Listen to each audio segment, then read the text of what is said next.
কিছু পাগল দুনিয়াতে আছে যারা কবরস্থানে গেলে দেখে, আছে দুনিয়াতে আছে। আপনি হয়তো বিশ্বাস করবেন না, কিন্তু আছে, কিতাবে পাওয়া যায়, প্রমাণ পাওয়া যায়। হ্যাঁ, কবরে যে কবরস্থানে যে কাঁদে, জিজ্ঞাসা করছে কাঁদিস কেন? কবরস্থানে বসে তোর কান্না দেখবে কে? আপনজন মারা গেছে এই কবরস্থানে আছে। বলছে আমার কোনো আপনজন এই কবরস্থানে নাই, আমার কোনো আপনজন মারা যায় নাই। বলছে তাইলে কাঁদিস কেন? বলে সচক্ষে দেখতেছি এই মানুষগুলোই যখন উপরে ছিল 24 ঘন্টা আল্লাহ ডাকতো মাপ চাওয়ার জন্য, কিন্তু মাপ করার জন্য, কিন্তু কেউ হাত উঠাইতো না। এখন সচক্ষে দেখতেছি কবরের ভিতরে 24 ঘন্টা মাপ চাইতেছে, আল্লাহ একবারের জন্য তাকায়া দেখে না, জীবনে কোনোদিন দেখবে না।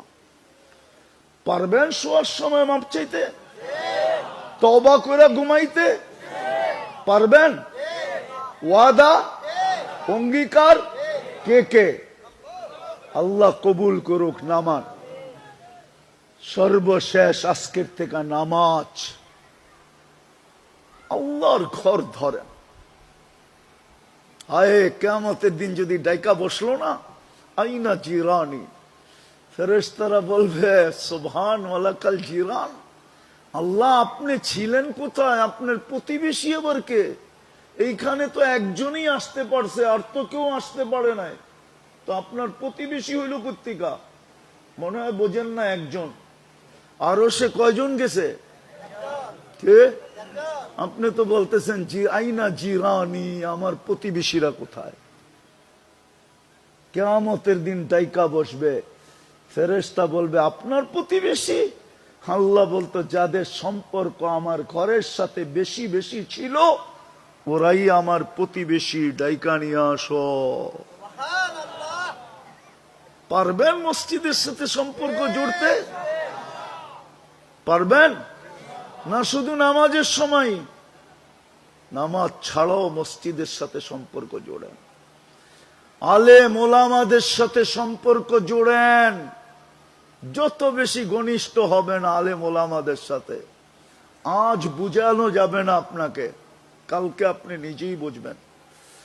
মা আমাকে সজাগ করো, সজাগ করতে হবে না, তুমি অনেকজনকে সজাগ করবে। আজকে বেশি বুঝানোর সময় নাই, আপনি কালকেই বুঝবেন আলেম ওলামাদের সম্পর্ক কি কাজে লাগবে, আল্লাহওয়ালাদের সম্পর্ক কি কাজে লাগবে। কিন্তু পায়ে হাত দিয়া বলি, ভুলেও আঙ্গুল উঠায়েন না, আঙ্গুল উঠাইলে আর কাজে লাগবে না, আঙ্গুল উঠাইলে আর কাজে লাগবে না। আমার জাতি তো আঙ্গুল উঠানে অভ্যস্ত, আলেম ওলামাকে ক্রিটিসাইজ করতে অভ্যস্ত, আলেম ওলামাদের দিকে আঙ্গুল উঠাইতে অভ্যস্ত, আলেম ওলামাদের পিছে পড়তে অভ্যস্ত। পায়ে হাত দিয়া বলি আঙ্গুল উঠায়েন না, সম্পর্ক জোড়েন। পারবেন? পড়বেন নামাজ আজকের থেকে? আল্লাহ আমল করার তৌফিক দান করেন। ওমা আলাইনা ইল্লা